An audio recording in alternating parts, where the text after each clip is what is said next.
Good morning, Adventure Nation. I hope everybody's doing all right today.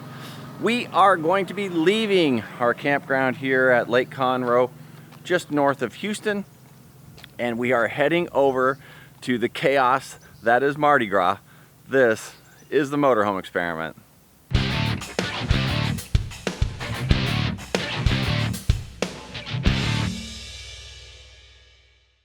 So this morning we are picking up from Lake Conroe, leaving this lovely campground. The absolute best 1,000 trails that we have stayed at so far. Actually, for me, the only acceptable 1,000 trails that we've stayed at so far. Absolutely beautiful. We're in kind of a quiet area of the campground where they have some cottages that are more permanent and things like that. And then some more of the quieter spots here. Great space in between them. So it's been really cool. Now, I haven't got to spend as much time here as Lorena did, and we really didn't get a chance to explore the campground at all. We've been kind of go, either been working or going off and doing the tourist thing. One of the things that has been asked about and is always addressed or wanted to be addressed is the dolly. Like, where do you put your dolly? And I'm going to tell you guys, we hooked the dolly up December 16th, and this is the first time when we got to this campground, which was somewhere around the 12th, February 12th or 13th, something like that. This was the first time we disconnected the dolly. We will normally back the dolly in to the spot and just leave it hooked up. Now, for whatever reason, they don't want you to leave the dolly hooked up here. I think it's probably, it's a mess thing or something, but by looking at some of the other trailers, it doesn't have anything to do with having a mess around your trailer. So they wanted it disconnected. No problem. So what we did, and what you can do if there isn't a lot of room, like this had plenty of room really, what we could have done, we could have left it hooked up, and we could have just literally backed this thing down so that it was down in here and left it hooked up, and we still had plenty of space to bring the car in front. But all I did is I backed the tow dolly up to here, disconnected it, and then backed the RV over it the rest of the way. Now, not all RVs are set up where they can back over like this. Not all Class A's, I should say. But the majority of them, you're going to be able to back over it. Now with ours, because it's got the spare tire on it, has a little bit of extra height. But normally, if you really look at it, you don't need a whole lot of height for just that hitch section. So that's how we do that with the tow dolly. Another thing that people have been asking me is, what's the setup for the bike? Well, the setup is this. We have this piece here is a dual hitch receiver. You can get this pretty much anywhere. I think we got that at Walmart. This goes into the normal receiver, gives you a spot to put your hitch.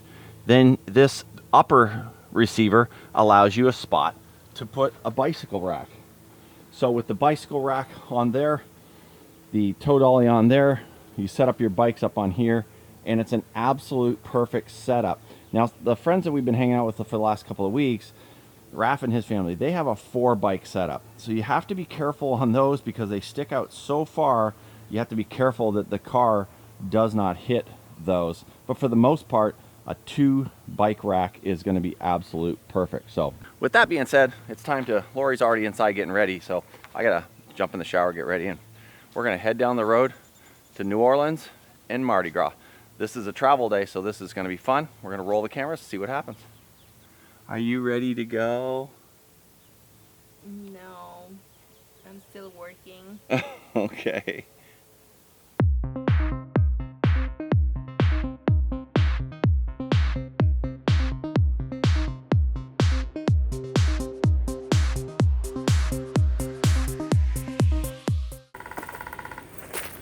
Bikes are loaded. Either that works, or Lori has a new hood ornament. One of the two.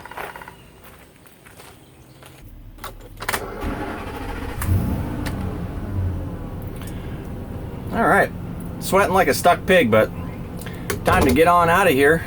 We're gonna go out front, load up the car, and head on down the road.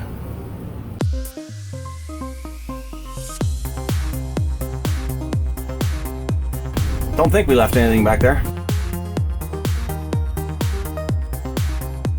We did not get to utilize this campground at all, which kind of sucks because it is a beautiful campground. The pool area was great, the spa was great. We never used any of it. And we were here for 10 or 12 days. Well, at least Lori was. But we were kind of either go, or working. So never got a chance to just kick back and enjoy it. I would have liked to have shown you guys this one because it is a Thousand Trails campground that we finally like. And I was getting very disheartened with the Thousand Trails system. Just none of the campgrounds I felt were as good as they could have been. And this one definitely is really good. It's clean, the spaces are good. Now again, we stayed in a quieter spot, but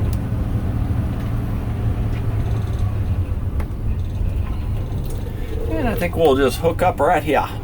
All right, Lorena, are you ready to leave behind Lake Conroe and the Thousand Trails? What was this called? The Reserve? Is that what it is? The Reserve? No, I think it's just Lake Conroe. Lake Conroe, Thousand Trails, something like that. But it was a great park. We just didn't get a chance to utilize any of it. As usual. As usual, because we're off doing stuff. The park is just a means to an end for us. It's a pretty cool park. But pretty cool. Yeah, very well kept. The lake, they have some rentals for on the lake, which again was one of my pet peeves with the last place. It had a lake, claimed it had rentals, couldn't go on the lake unless you had your own boat. So to me, that's just a waste. Oh my God, the front window is hideous. Now it's gonna have to go today. I'm having a lazy morning. So we're gonna tour the little back road here, and then we're gonna go play in Houston traffic. Actually, we're gonna stay on back roads today, all the way out of Houston, because we don't want to deal with the Houston we don't want to traffic. deal with the Houston traffic. I definitely don't want to deal with I-45 this morning. Just for a little bit. So no, not at all. Not at all. No. I mean, map it. We can go down this little back road and hit 105, or we can go across 45 and hit 105. So just find me a way, Lori, that I don't have to get on I-45. I found it. All right. She's the best navigator ever. She's not bad looking either. And the coolest. She is the coolest. Yes, absolutely. And the modest. Like, But a pretty damn good navigator. Guys, you gotta love a girl who can read a map. It's awesome. All right, let's do this.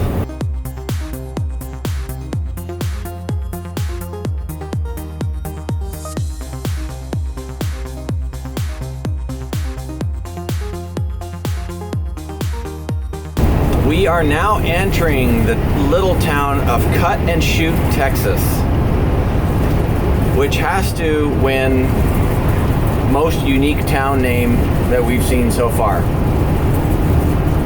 So we'll leave it at that until we find something else that's more unique than Cut and Shoot, Texas.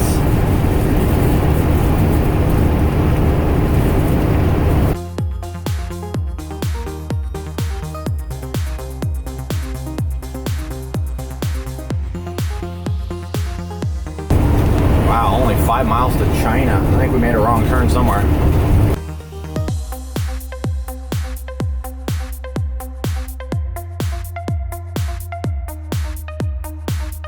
This is pretty narrow, folks.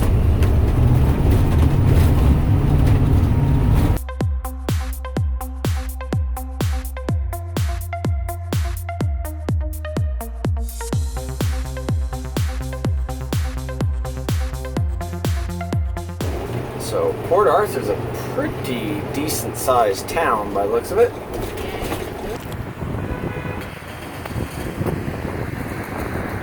So the entire time we've been in Texas, we've been driving by these places, and we were told that they're a Texas staple and that you can only get them here. So this is literally the last Shipleys Donuts before we cross into Louisiana, so we thought we better stop, check it out, and see what all the hubbub is about. So let's do it. And these things here, these kolaches, those are supposed to be one of the things that you get here that are supposed to be good. So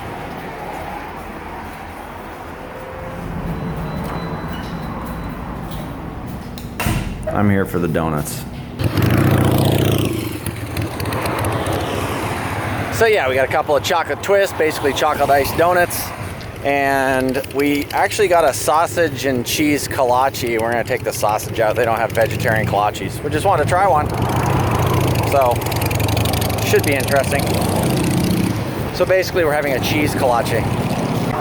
Okay, explain it, Lori. No, I have the word. Explain it, Lori. Kolache is pretty much a hot dog bun. It's just so closed off. And they have the cheese and the sausage inside. We took the sausage out. There's almost no cheese. So yeah. So it's basically a hot dog bun stuffed with stuff. Yeah. I think one bite was enough for me. Alright, I'll do one bite and then I'm done. Okay. And then I'm into the donut. Now I will say the Shipley donut here, the little twist with the chocolate iced, that's pretty thumbs up. I like it. And it's probably been sitting there all day. Made this morning, but this is pretty good. So we're in Port Arthur. Pretty busy street. You can hear the cars going by. We're gonna head down to the seawall, check it out. And then we're gonna head across to Louisiana. Find a spot to park for the night, hopefully on or close to a beach. And hopefully the weather stays nice, but the clouds aren't looking that way. So it's gonna be hard to video any of this, gang, with the sun right in our face, but Port Arthur here, according to the girl at Shipleys Donuts, is getting ready to do their... I know, so I'm gonna have to go right, I'm assuming. I hope I can go right. Port Arthur is getting ready to tear it up tonight with their Mardi Gras celebration, so we're not gonna be able to bring you anything from the little Port Arthur there, which is kind of sucks because that looks cool down there. We're in the back streets of Port Arthur, and this building here is really cool, but it's abandoned now. It looks like it might have been an apartment at one time, but it may have got hammered during one of the hurricanes, I don't know. All these old buildings back in here are pretty hammered, but they're still really cool. Check that out. Port Arthur, this little port town here in the very kind of southeast corner of Texas, they're setting up for Mardi Gras tonight. Now, I would love to hang out and see this little small town Mardi Gras thing, but we're going to see the real thing here in a couple of days, so we're gonna skip it this time. But some really cool looking old buildings there. I would like to gotten out and walked around that little downtown. I bet it's very, very cool. But it also looks like it might have been just absolutely hammered during Hurricane Ike maybe in 08, because a lot of the buildings, just all the windows ripped out of them and everything else. Although a couple of them look like they're getting refurbished. This does not look like a great neighborhood. We're gonna go left here? Alright, let's check this out. Yeah, we're not in the nicest of areas here, just outside of the little downtown, but you know, holy smokes, it looks like it's just been tore apart. So that is my assumption, is that maybe it's gotten hammered with a couple of hurricanes, or it's just been hammered by depressions over the past 20 years or so, and people have vacated because a lot of the businesses are closed down here.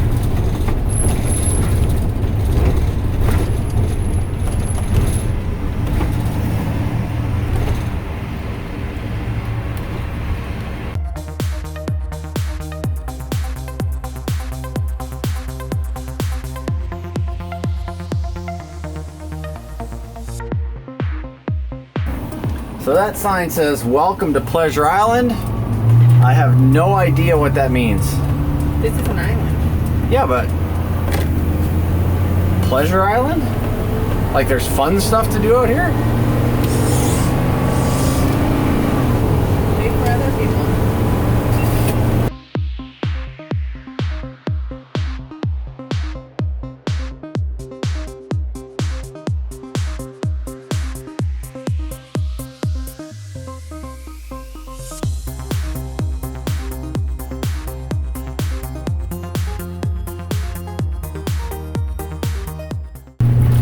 This is Holly Beach, Louisiana, and we're gonna try and find a spot somewhere around here to spend the night.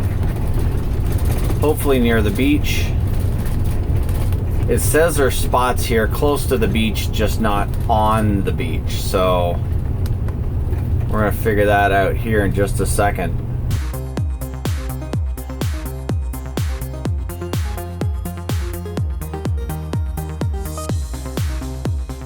All right, gang, that was a little bit of a short day. We are here at Holly Beach, Louisiana. We have finally left Texas after 2 months, literally from today. It was 2 months today that we entered Texas. So kind of crazy, but we're here now at Holly Beach, Louisiana, and this is gonna be our spot for the night. They were telling us that as long as we didn't get out here into the soft stuff that we'd be fine parking right there. So again, this close to the beach, it's hard to beat. We're miles and miles of beach right there, so perfect.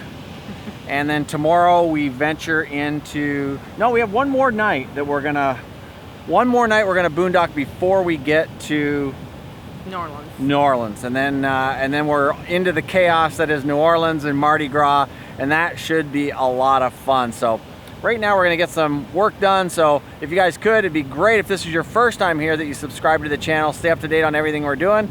And again, awesome if we'd like the video. We always appreciate you guys being here and watching, and we'll see you again soon in the next video. Have a great day. Bye, guys. See ya.